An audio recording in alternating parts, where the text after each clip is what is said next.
दर्शक बंधु आपण गृहर वास्तुदोष अच्छी बोली आप जानते आपण विभिन्न वास्तुविधि की डाकुंट से आपण घर देखा बहुत वास्तुविधि मैंने यही कथा कही था आपण घर सुख समृद्धि सबू भल बा शुभ अंशर गोटे दिग होची से होची आग्नेय कोण।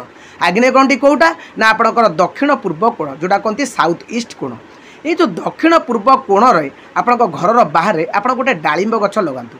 ये डालिंब गछ आप लगे ताकू आप जत्न रे ताकू बढ़ेबे देखिए डालिंब गछरे फूल धरिब फल मध्य धरिब।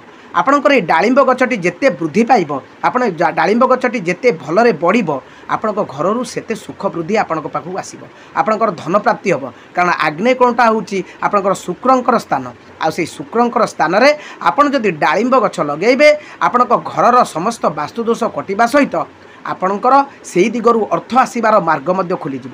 माता लक्ष्मी आपको कृपा करेंगे मंगल ग्रह आपणकर शांत हेबे एवं शुक्रंकर आपणकर शुभ दृष्टि पड़ो जहाँफल आपको निश्चित धन प्राप्ति हम। तो दर्शक बंधु आपणकर घर आग्नेय कोण रे निश्चित भाव में गोटे डालिंब